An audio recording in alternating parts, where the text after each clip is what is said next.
fut un temps, on n'osait même plus sortir parce qu'en fait, dans la rue, juste d'ailleurs devant notre maison, il y avait, avec les sacs de sable, là, ces checkpoints un peu. Et c'est vrai qu'on a fait des nuits avec ma maman, ma soeur et moi, enfermés dans la salle de bain parce que c'était la seule pièce qui n'avait pas de fenêtre.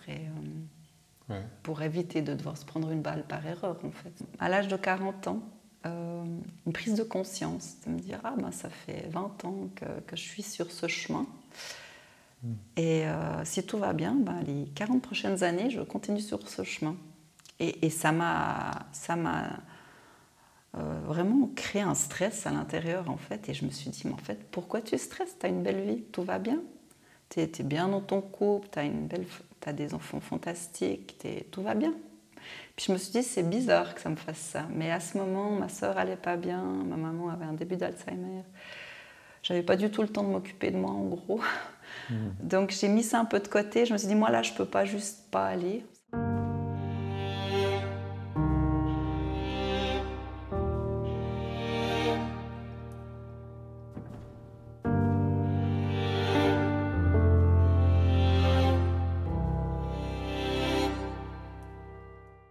Bonjour à tous, aujourd'hui je suis avec Sonia, on va parler un petit peu de son parcours, de sa sensibilité. C'est quelqu'un que je connais depuis plusieurs années maintenant, j'apprécie vraiment son énergie, il y a quelque chose chez elle pour moi de très authentique. Et vous allez voir qu'elle a un parcours super inspirant, je pense qu'elle peut donner beaucoup de force en fait par rapport à son partage. Je me réjouis de vous partager tout ça dans cette vidéo avec elle. Pour commencer, tu me disais que tu es née en Iran et puis que tu es vraiment passée de la joie à la peur. Oui, effectivement. Donc, moi, je suis née à Zurich. Donc, et après quelques semaines, on est allé habiter à Téhéran. Mon papa, donc mes parents sont suisses-allemands, les deux. Il a été envoyé là-bas pour le travail. J'y ai vécu les 7 premières années de ma vie. Ouais. Et je dirais que les 6 premières années de ma vie étaient vraiment une enfance insouciante, joyeuse. On avait une jolie vie avec des amis. On allait à l'école enfantine allemande avec ma sœur. J'ai une sœur qui a 2 ans de plus que moi. C'était vraiment la belle vie dans un pays que j'aime. Je peux encore le dire au présent, vraiment, qui est cher à mon cœur. Et ensuite, il y a eu la révolution islamique en 1978. Et là, on a sombré dans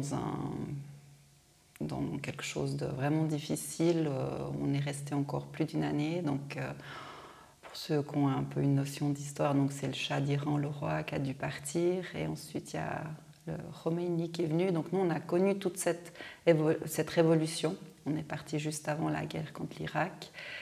On est parti avec un des derniers avions que Swissair a envoyé. Ouais, et c'était vraiment... j'ai passé en fait d'un truc complètement innocent à quelque chose qui m'a complètement dépassée.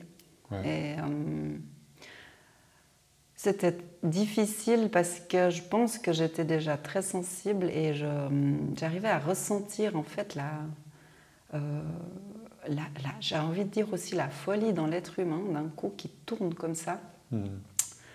La peur, on a connu vraiment la peur, puis la peur et le désespoir aussi de gens qui se faisaient attraper dans les rues. C'était le chaos en fait, il n'y a pas tellement d'autres termes.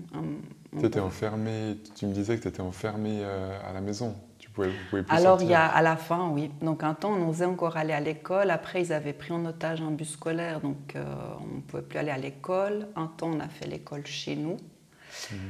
Donc il faut savoir que c'était l'école allemande, donc c'était beaucoup des expatriés de toute façon qui venaient. Puis ensuite justement on n'a plus osé parce qu'ils avaient pris en otage un bus scolaire, donc tout le monde avait trop peur, donc tout le monde est resté chez soi. Et fut un temps on n'osait même plus sortir parce qu'en fait dans la rue, juste d'ailleurs devant notre maison, il y avait avec les sacs de sable, là, ces checkpoints un peu.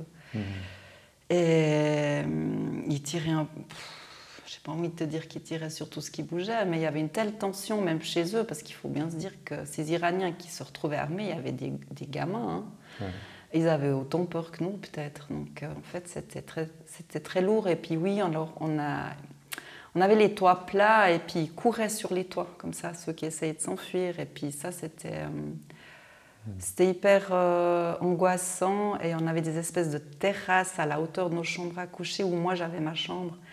Et je sais j'entends encore ça c'est quelque chose qui m'avait vraiment marqué, le cri de quelqu'un qui s'est fait rattraper. C'était horrible. C'était vraiment horrible. C'était un cri de désespoir.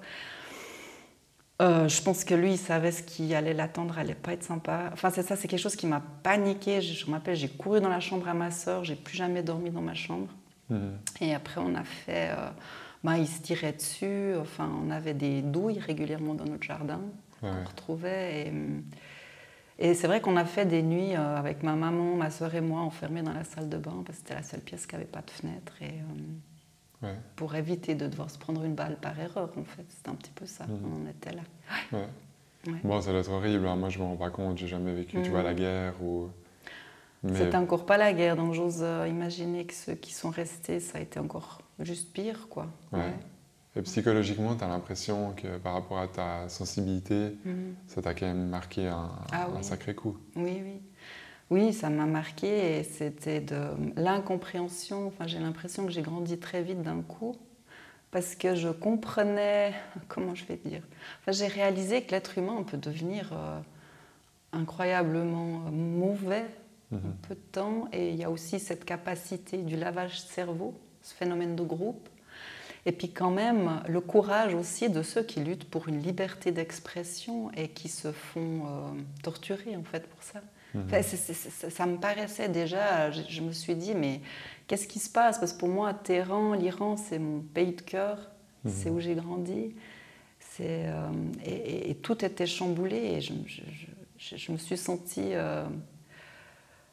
étouffée en fait par tout ce qui se passait. Et ce qui était difficile, c'est qu'on n'en parlait pas dans la famille. Mon papa était dans une forme de déni, mais je lui en veux pas parce que ou je lui en veux plus peut-être, si je suis très honnête, parce qu'ils ont fait du mieux qu'ils ont pu à ce moment-là, en fait, aussi avec leur expérience. Et c'est ça, de ne pas en parler, c'est aussi compliqué. Parce que c'est très compliqué, parce que tu tiens tout dedans, quoi. Et en fait, il n'y a personne qui vient valider que tu as peur, en fait, c'est ça, tu as l'impression que... Heureusement, j'avais ma sœur. Puis ma grande sœur, d'avoir une grande sœur à ce moment-là, pour moi, ça m'a aidée, je pense. Pour elle, c'était peut-être plus difficile parce qu'à quelque part, elle me protégeait aussi. On se protégeait les deux, mais elle avait le truc qu'elle était la grande sœur. Donc je pense qu'elle était encore plus marquée que moi. Après, on est quand même partis et revenus. Hein. C'est assez fou quand j'y pense parce qu'à un moment, mon papa a eu l'information par son collègue iranien qu'ils allaient fermer l'aéroport de Téhéran puis qu'il fallait absolument qu'ils nous renvoient en Suisse. Et on est parti juste avec une valise avec ma maman, ma sœur et moi, avec un avion, je me rappelle, de Swissair qui avait amené des médicaments. Moi, j'avais une citrouille de cet avion parce que c'était tout vide au milieu, tu sais, il y a cet espace pour mettre le matériel. Et puis là, on est parti à Zurich chez les parents de ma maman, quelque temps. Ils ont effectivement fermé l'aéroport, ils l'ont réouvert. Puis en fait, on est retourné. Mais ça, c'est à quel âge que tu as fait? C'était toujours 7 ans, quoi. Quand on est parti revenu, honnêtement, je ne sais pas le mois. Quand on a quitté l'Iran, c'était à la fin mai 79. Mais là, tu avais 7 ans? Ouais. Donc, tu es arrivé en Suisse à 7 ans? Oui. Puis direct après... Alors après, là, on est retourné en Iran. Après, mon papa a commencé à liquider ses affaires professionnelles. On savait qu'on allait devoir partir et là on a fait une sorte de vente, je me rappelle, des choses qu'on avait dans la maison parce qu'on ne pouvait pas prendre les choses. Et c'était assez, ça je fais juste une parenthèse, mais ça c'était assez difficile pour ma sœur et moi parce que c'est comme, il faut imaginer, tu as 7 ans, tu comprends rien à ce qui se passe et puis oui, on avait décidé de donner des surplus de choses qu'on avait aux Iraniennes, puis elles venaient avec leur tchador, donc leur châle comme ça. Mais il y avait nos armoires, nos trucs personnels, c'était fermé. Puis elles ont ouvert, puis elles ont commencé à mettre ça sous leur... Et moi, avec ma sœur, on avait couru chez ma maman, et ma maman, elle leur parlait, mais évidemment, elle ne pouvait pas leur dire de... Et nous, on s'est sentis un peu... C'était une intrusion dans notre vie, vraiment. C'était hyper dur, ça, en fait. Et oui, après, on a fait nos valises. Et puis là, ce qui était dur, c'est que nos parents ne nous ont pas vraiment dit qu'on n'allait pas revenir. Mais je pense qu'ils avaient l'espoir de pouvoir revenir en fait. Et on a dit au revoir, on avait notre nounou qui avait une petite maisonnette dans le jardin. On a dit au revoir comme ça, et quelqu'un est venu chercher notre chien, c'était comme un mauvais film.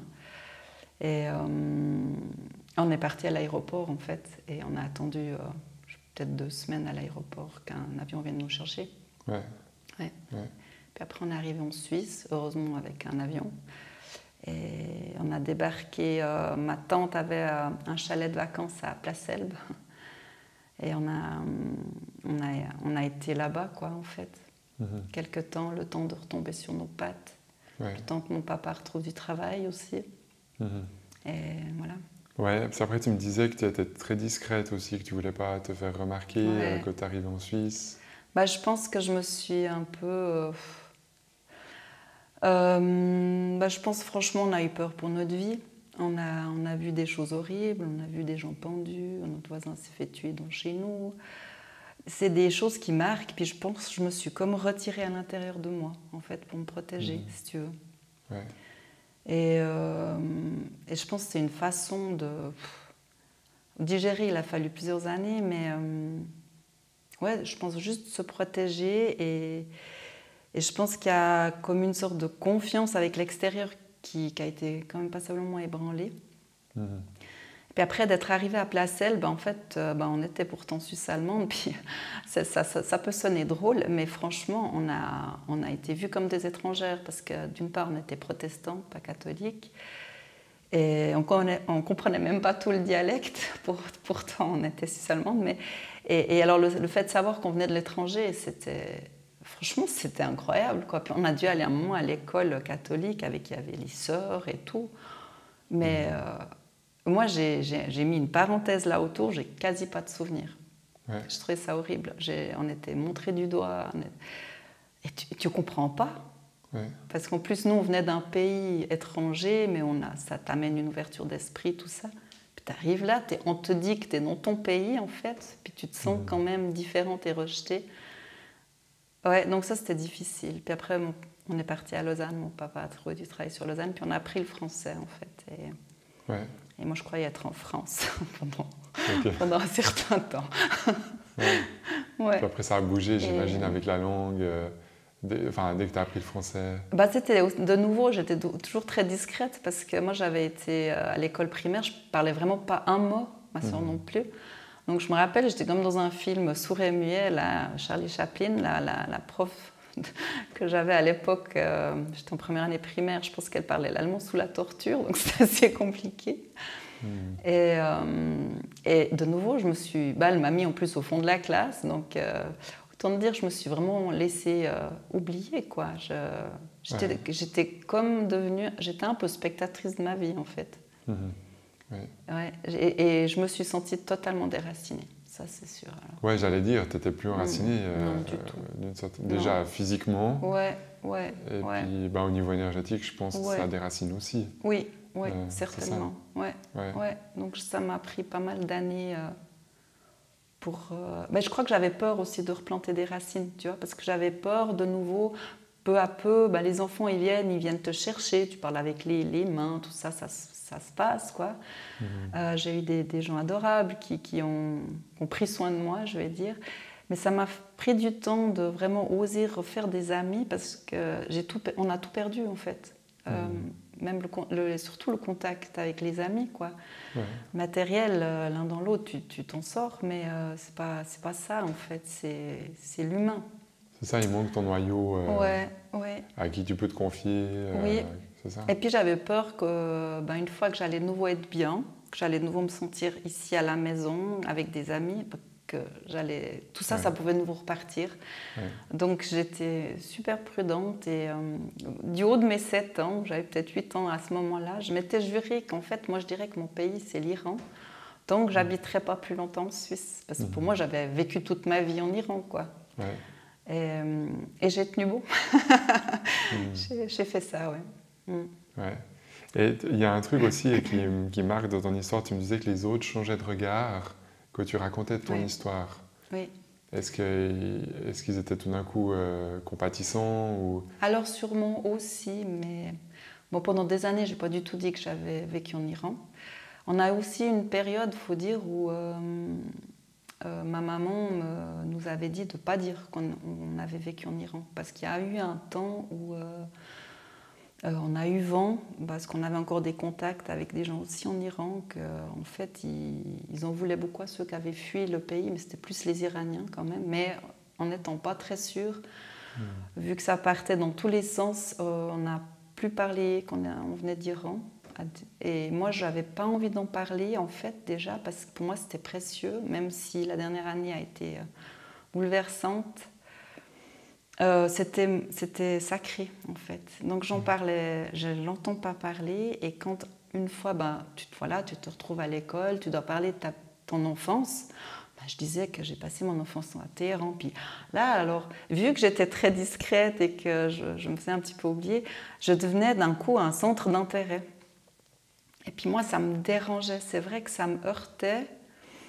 Peut-être parce que j'avais peur qu'on touche à ce sacré en moi, je ne sais pas. Et en fait, ça me dérangeait parce que je me suis dit, alors d'un coup, je devenais très intéressante, mais j'étais encore la même personne qu'il y a 2 minutes, alors qu'ils ne savaient pas mon histoire. Et j'avais justement pas envie qu'on touche à cette histoire qui était à mon enfance, à mes racines, c'est sacré en moi, parce que j'ai l'impression d'un coup de lui donner une importance et désacraliser ce qui s'est passé, en fait. Je ne sais pas si tu comprends. Ouais. J'ai pas du tout envie d'utiliser ça pour me rendre intéressante. C'est comme salir ce que... Oui, puis du coup, tu comprenais pas pourquoi est-ce que tout d'un coup ton histoire te rendait intéressante, on ne te voyait pas comme tu étais. Voilà, c'est ça, c'est exactement ça. C'est que d'un coup, moi, ça changeait pas qui j'étais, en fait. C'est juste que j'en ai pas parlé.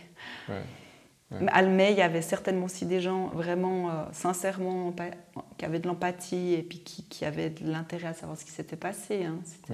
Mais je le sentais pas tellement comme ça, je dois dire. C'était plutôt une curiosité, normale, hein, humaine. Je comprends. C'est pas tout le monde qui grandit à l'étranger peut-être, mais en même temps, ce que je voulais dire, c'est que là-dedans, dans cette curiosité, moi, il y avait quand même le fait que j'ai vécu des choses tellement denses là-bas que cette curiosité qui est naturelle comme ça, mais à la superficie, je vais dire, me heurtait mais c'est normal, ils ne pouvaient pas se rendre compte de ce que j'avais vécu. Mais c'est ça, je pense, qui me dérangeait et ça m'a vraiment pas fait parler tellement souvent de l'Iran. Et il y a encore des gens dans mon entourage qui peuvent ne pas le savoir, je pense. Oui, c'est ça. Ça fait partie de ton histoire, mais tu es aussi une personne entière derrière tout ça. Et puis souvent, les gens, ils voient juste le vécu, les fêtes, quoi. Oui, c'est ça. Puis je peux comprendre, hein, mais c'est juste que ça me... Je pense que j'ai protégé cette enfance, en fait, aussi, à quelque part, à l'intérieur de moi. J'ai vraiment... Après, ça fait vraiment complètement qui je suis aujourd'hui, hein, donc ça, c'est sûr. Mais, ça m'est très... presque privé, j'ai envie de dire. Ouais, je comprends. On t'appelait Petit Soleil. Je ne sais pas si c'est tes parents ou c'est les gens. Ouais, c'était d'abord mes parents. Donc Sonia, c'est mon nom. Puis en suisse allemand, Sonneli, c'est le Petit Soleil. C'était mon surnom. Donc c'était beaucoup la famille. Ce qui est absolument adorable, c'est sûr. Mais disons que moi, je pense que je suis quelqu'un foncièrement de joyeuse. J'aime la vie. J'ai le sourire facile. Et donc le surnom est venu comme ça.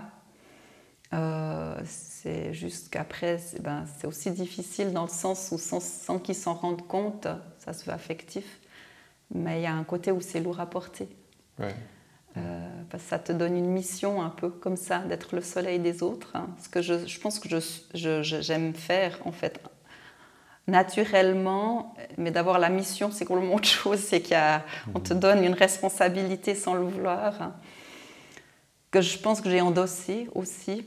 Et du coup, moi, mes émotions négatives ou désagréables, notamment la peur ou la tristesse ou ce genre de choses, avaient difficilement accès, en fait, avaient peu de place à pouvoir s'exprimer. En fait, tout ce que tu dis, ça me fait penser à c'est les attentes des gens, en fait. Comme si on attendait quelque chose de toi et puis ça devient insupportable. Oui.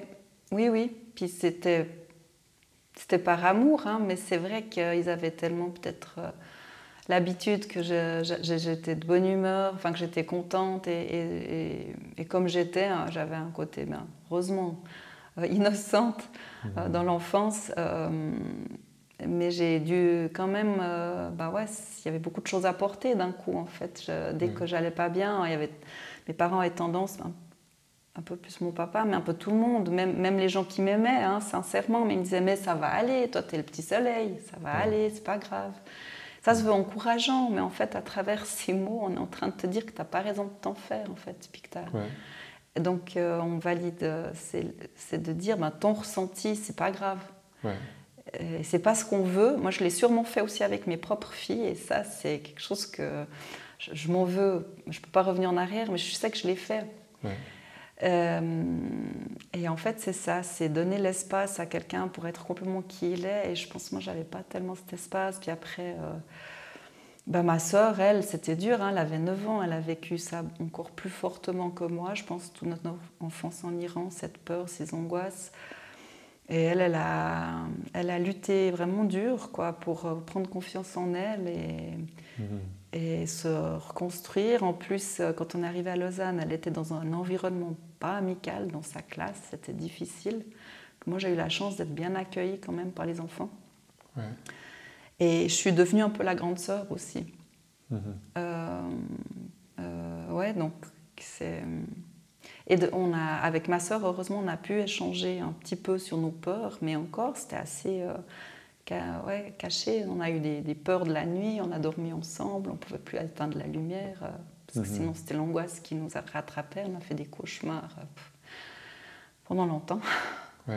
Enfin, voilà. Donc le petit soleil avait aussi son ciel voilé, mais j'ai pris sur moi, si tu veux. Je me rappelle aussi quand j'étais jeune, je sais pas, je pense que j'avais pas 10 ans, je m'étais dit, voilà, quoi, quand ça va pas, en fait, moi je suis seule, faut que je compte sur moi, je peux que compter sur moi. C'est ça, tu es beaucoup là pour les autres, mais quand c'est pour toi... Parfois les autres, et puis j'avais cette compréhension, je crois que je le ressentais honnêtement déjà, qu'ils pouvaient pas... ne pouvaient pas faire avec ou accéder au fait que moi je puisse ne pas aller, parce qu'ils n'avaient pas envie que j'aille pas bien, donc c'était comme pour me protéger, mais en même temps ils ne faisaient pas l'espace pour ça en fait. Je comprenais que c'est parce qu'ils ne pouvaient pas, ou je pense que mon papa il n'aurait jamais pu prendre conscience du fait à quel point on était en danger, parce que je ne pense pas que c'est ce qu'il voulait, il n'aurait pas supporté ça. Donc c'était sa façon de réagir.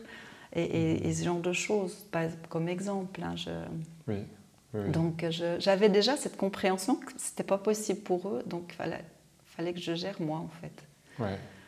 Puis après, je ne sais pas si c'est la même période, mais tu as voulu être comme tout le monde, tu as un petit peu tout fait pour...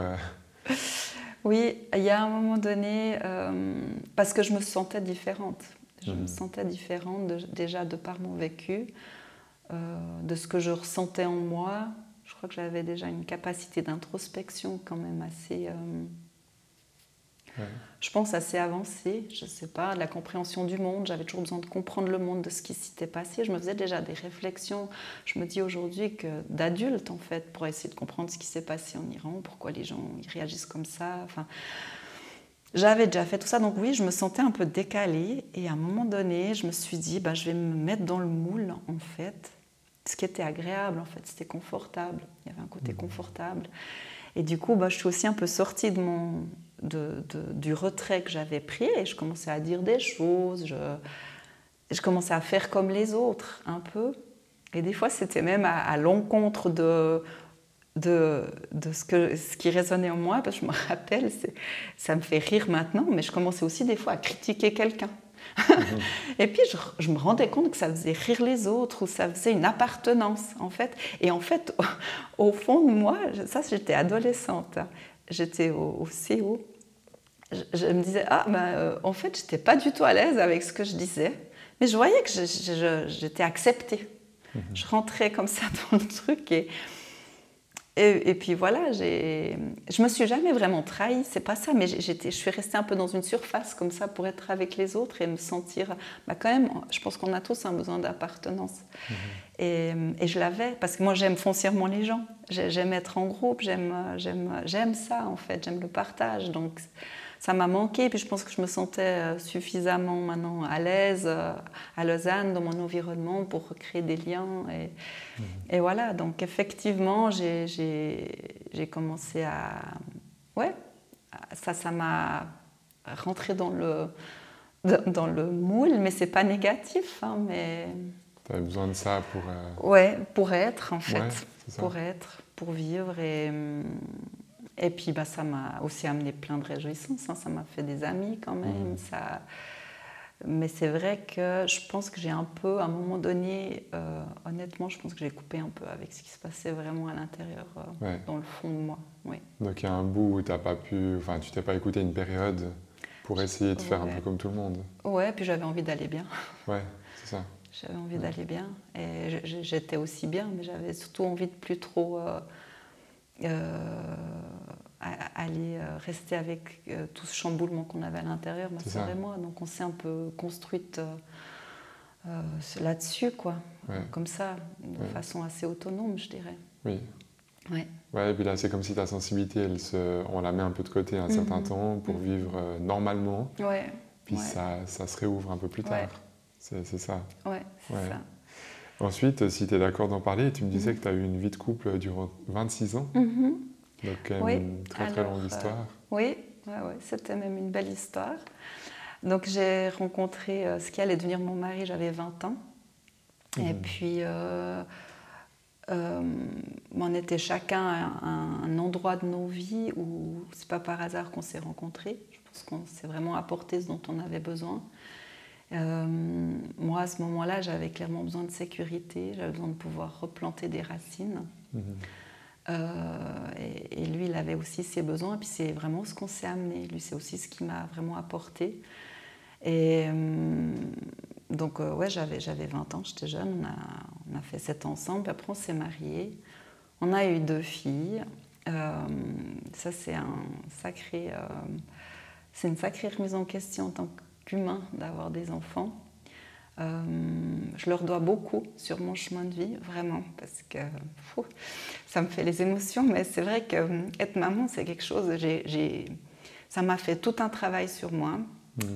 Et notamment, pour prendre un exemple, quand ma fille est née, elle a eu 7 ans, elle a eu l'âge que j'avais quand on a fui. Moi, j'ai commencé à réagir très vite avec elle, je pouvais vite perdre la patience. Je sentais réellement une agitation en moi que je ne m'expliquais pas. Et je ne comprenais rien, j'avais l'impression de ne pas la comprendre. Et puis je suis partie voir une kinésiologue. Et je pensais aller aussi pour ma fille, en fait, avec ma fille. Puis elle m'a dit de venir seule. Et puis en fait, elle m'a dit, en fait, je vais travailler sur la maman. J'étais là, bon... Et c'était un travail, c'était une introspection, voilà, et c'est elle qui m'a mis la lumière qu'en fait moi j'étais en train de revivre le trauma que j'ai eu quand j'avais l'âge de ma fille, en fait. Et voilà, donc il y a déjà ça, puis il y a tout ce que les enfants t'amènent à expérimenter, et en fait ils te remettent face à tes peurs, face à tes croyances, face à tes certitudes. Ça remet beaucoup de choses en question, et c'était bénéfique. Mais pour en revenir à la vie de couple, oui, donc on a eu une vie de couple vraiment, c'était une belle histoire, et il y a eu un moment donné où j'ai eu une remise en question, en fait. Aussi, les filles sont devenues plus grandes, on a sans doute plus de temps pour réfléchir, parce que c'est vrai que dans une vie de couple, j'ai fonctionné, c'est pas du tout que j'étais malheureuse, mais tu fais, tu travailles, tu as des hobbies. J'étais beaucoup investie dans le bénévolat, dans les clubs, dans les associations qui prennent beaucoup de temps. Tu es une maman à temps plein, de toute façon. Donc une vie bien remplie. Puis j'ai eu, à l'âge de 40 ans, une prise de conscience, de me dire, ça fait 20 ans que je suis sur ce chemin. Et si tout va bien, les 40 prochaines années, je continue sur ce chemin. Et ça m'a vraiment créé un stress à l'intérieur, en fait. Et je me suis dit, mais en fait, pourquoi tu stresses? Tu as une belle vie, tout va bien. Tu es bien dans ton couple, tu as des enfants fantastiques, tout va bien. Puis je me suis dit, c'est bizarre que ça me fasse ça. Mais à ce moment, ma sœur allait pas bien, ma maman avait un début d'Alzheimer. J'avais pas du tout le temps de m'occuper de moi, en gros. Donc j'ai mis ça un peu de côté. Je me suis dit, moi là, je ne peux pas juste pas aller, ça ne va pas. Il y a d'autres priorités. Mais ça m'a vraiment questionnée parce que je sentais ça au fond de moi. Ça est vraiment venu me chercher et je me suis dit, il y a un truc qui ne joue pas, quoi. Et c'est que quelques années plus tard où vraiment je dirais à partir de 40 ans, j'ai commencé une remise en question, une introspection, mais pour moi. J'ai lu des bouquins aussi, certains ont beaucoup résonné en moi et qui m'ont mis un peu sur le chemin de me demander est-ce que où j'en suis maintenant dans ma vie, c'est vraiment ce que mon âme veut. Ça peut paraître un peu, mais c'est ça. Et donc après, il y a eu une remise en question où j'avais la chance, on communiquait très bien avec mon ex-mari, on communique encore bien d'ailleurs.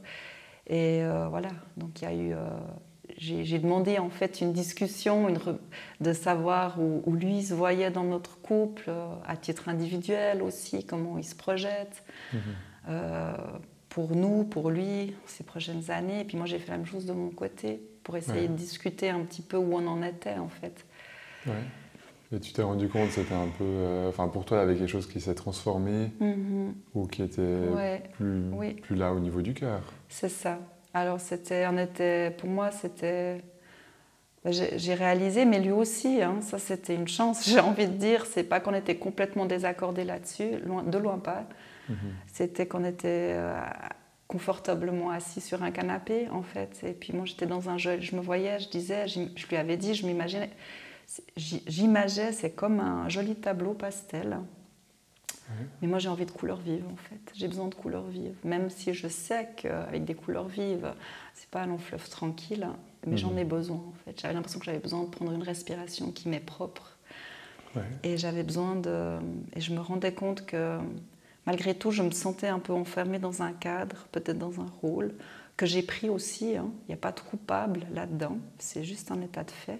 Puis que ce qu'on partageait, c'était vraiment beaucoup de respect et d'affection, mais qu'en somme, j'arrivais plus à adhérer à ça en fait, de faire une vie de couple, parce que je savais que tôt ou tard, j'allais me sentir enfermée, j'allais m'éteindre, ou pire, devenir aigrie, et puis finalement plus que voir des défauts chez l'autre, ce qui n'est pas juste. Et qu'en fin de compte, personne n'y gagne. Parce que si moi, je ne vais pas bien, je ne peux pas rayonner et amener du bien-être à mes filles, de la sécurité, quelque chose qui est enveloppant. Je peux pas. Si moi, je ne vais pas bien, je ne peux pas rayonner non plus autour de moi. Donc, je ne voyais pas le but, en fait. Et on a essayé pendant quand même une année, on a beaucoup échangé, on a essayé de réinventer notre couple aussi. Et après une année, on s'est rendu compte que ce qui est plus n'est plus. Puis qu'en fait, ce n'est pas un échec.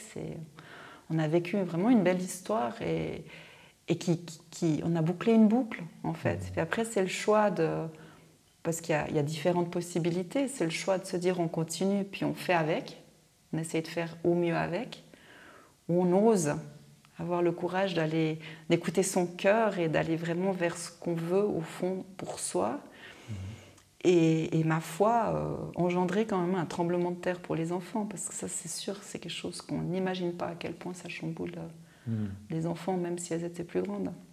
Mais est-ce qu'au final, elles ont compris, tes filles Il faudrait leur poser la question. Alors, je pense compris, oui, mais elles ont quand même eu la terre qui est un peu partie sous leurs pieds, parce qu'il faut bien aussi voir que nous, on s'entendait bien de base, donc c'est pas quelque chose qu'elles ont vu venir.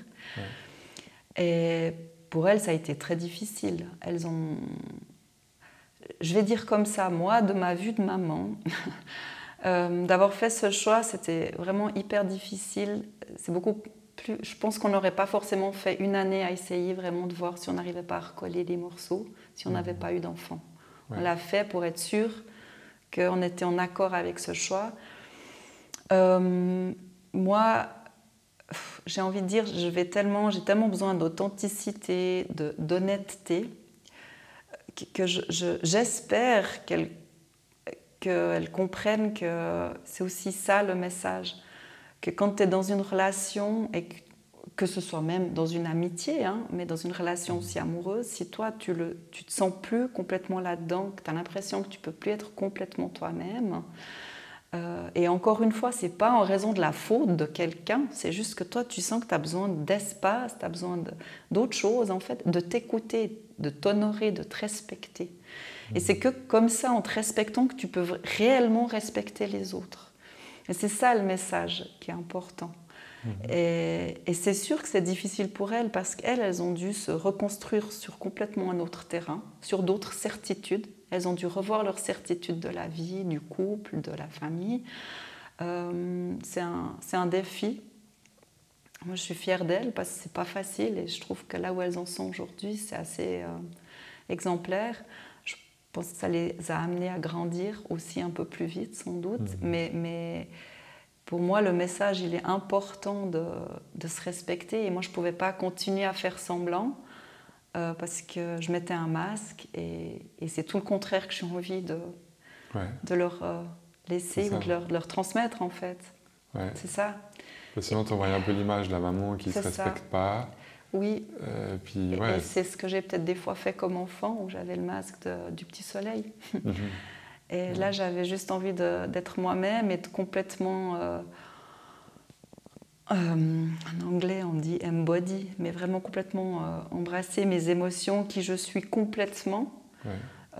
Toutes les facettes du diamant, celles qui sont moins belles aussi, et pouvoir dire que ben là, voilà qui je suis en fait. Et en fait, accepter, et ça c'est le plus difficile, prendre le risque d'être rejeté par d'autres parce qu'ils ne comprennent pas ou de blesser les gens qu'on aime. Moi, dans mon langage, c'est comme si vers tes 40 ans, tu as retrouvé ta connexion à toi. Je pense. Avant, elle enfin, que j'ai senti ce besoin d'y retourner en tous les cas. C'est ça. Complètement, Et aujourd'hui, tu me disais que ta vision du couple, c'était un peu la cerise sur le gâteau. Oui. Donc, tu ne vois pas ça comme une nécessité, mais comme un plus. Ah oui, clairement. Tout ce chemin que j'ai fait, là, ça fait 6 ans, j'ai jamais regretté le choix. Ça, c'est un fait parce que je pense que voilà, je suis retournée vers moi-même et j'ai pu, je disais, j'ai réappris à me connaître et j'apprends encore, parce que j'apprends toute ma vie, j'imagine, qui je suis, et j'ai façonné, j'ai compris l'importance de façonner, je dis, mon propre gâteau du bonheur. Donc c'est pas que tous les jours ça va bien, de loin pas, mais façonner ce socle qu'est ma vie et dans laquelle je me sens bien, je peux être authentique, je peux être vraie, je peux faire face aux difficultés parce que c'est mon chemin, c'est qui je suis.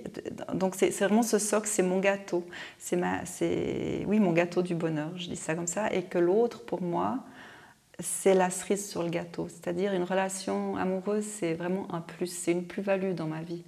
C'est clair, une relation amoureuse pour moi c'est un supplément d'âme, c'est quelque chose qui va venir donner une autre saveur au gâteau. Mais si la cerise, pour une raison ou autre, part, le gâteau, il reste. Et ça veut pas dire que je ne vais pas être triste ou que ça peut m'affecter fortement, c'est pas ça. Mais mon socle, il reste. Et je donne, et surtout, ça veut dire que dans une relation, moi, je ne donne pas une part de mon gâteau à l'autre. Tu vois ? C'est un échange, c'est évident. Certainement que tu mélanges un petit peu les couleurs, mais tes fondations, elles restent. Et pour moi, ça, c'est primordial. Donc, c'est effectivement pas un besoin. Et surtout pas, en fait, parce que l'autre ne sera jamais celui qui va pouvoir venir me remplir mes tiroirs du bonheur ou mes manques. On peut le croire un certain temps, mais à un moment donné, on a besoin de faire ce travail soi-même, en fait, pour vraiment pouvoir être en harmonie avec quelqu'un, je pense. Je pense qu'avec une certaine sensibilité, c'est le seul couple qui peut être correct au niveau de l'énergie. Je pense, Puis surtout pas, moi je voudrais surtout pas non plus devoir être un besoin pour l'autre. Oui, remplir des attentes ou des espérances, hein. La limite, elle est fragile entre les espérances et les besoins, mais être conscient que c'est pas pareil quand on est deux, c'est beau, on partage des choses qu'on ne partage pas quand on est seul, évidemment, ça apporte plein de belles choses aussi, mais c'est vraiment un plus. Pour moi, c'est un plus, en fait. Oui. Ouais. Aujourd'hui, tu me disais que tu ne te voyais pas forcément revivre sous un même toit ou tu n'as plus cette vision du couple. Oui, Ça tout a à changé. fait. Je l'avais avant parce que j'ai suivi une sorte de mouvance aussi. Hein. Je ne regrette pas, hein, mais c'est vrai qu'aujourd'hui, non. Je ne voudrais pas vivre sous le même toit et repartager le quotidien pour différentes raisons. Une des raisons, je pense que le quotidien tue gentiment la magie de l'amour, enfin la magie ou l'amour, parce que l'être humain, on a une tendance à vouloir tout faire une habitude, parce que ça nous rassure, ça devient confortable. Je le suis aussi, hein, un peu comme ça, je l'ai été. Mais en fait, en faisant ça, on tue le truc, en fait, je trouve. Ouais. Et donc ça, c'est une des raisons pour laquelle je ne voudrais pas repartager, pour caricaturer et se laver les chaussettes sales parmi. Enfin, tout ça, je n'ai pas envie. Et l'autre chose, c'est parce que moi, j'ai besoin de mon espace.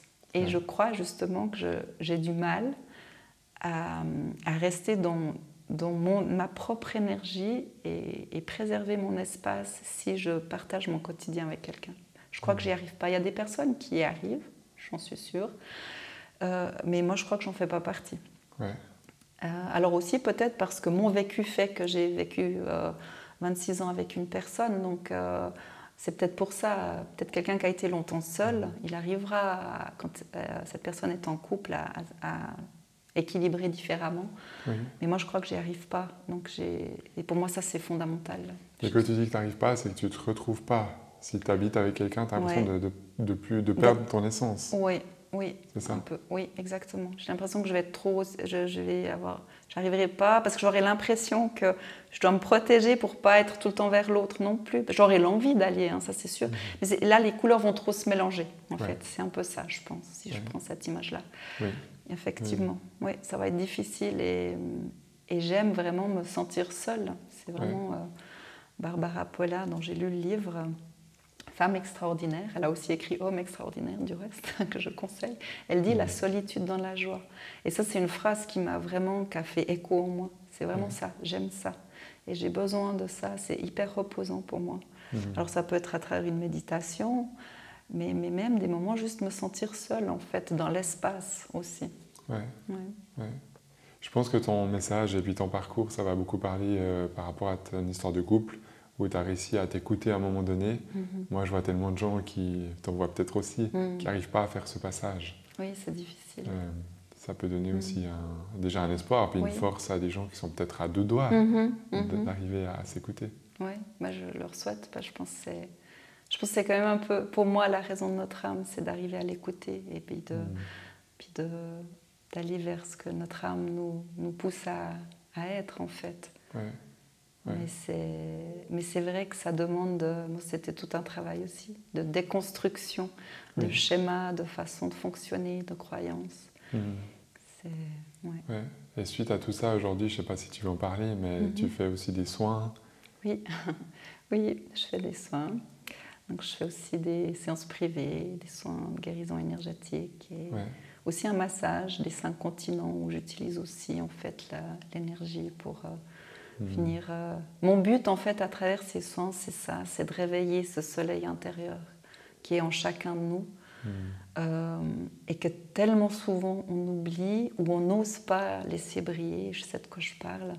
Et on est tellement bon à se faire tout petit. Et c'est ça que j'ai envie de venir ranimer en posant les bonnes questions aux personnes et en leur redonnant peut-être juste un éclairage sur leur vie qui va leur permettre de reprendre en fait leur plein pouvoir en fait et oser juste être qui ils sont. Puis je dis ça juste, en fait c'est pas facile, mais trouver ce courage pour... c'est ça, c'est vraiment ça qui me pousse, me mettre au service de ces personnes pour... Voilà, c'est ce que tu fais aussi, pour leur permettre d'avancer sur leur chemin de vie, en fait. Et être qui ils sont et essayer de devenir la meilleure version de qui on est, en fait. Et j'imagine que c'est ce que tu as compris dans ton parcours pour toi. Tout à fait. Que tu essaies juste de transmettre une petite étincelle, en fait. Oui, c'est ça, exactement. C'est ça. Merci beaucoup pour ton partage. Merci pour l'écoute.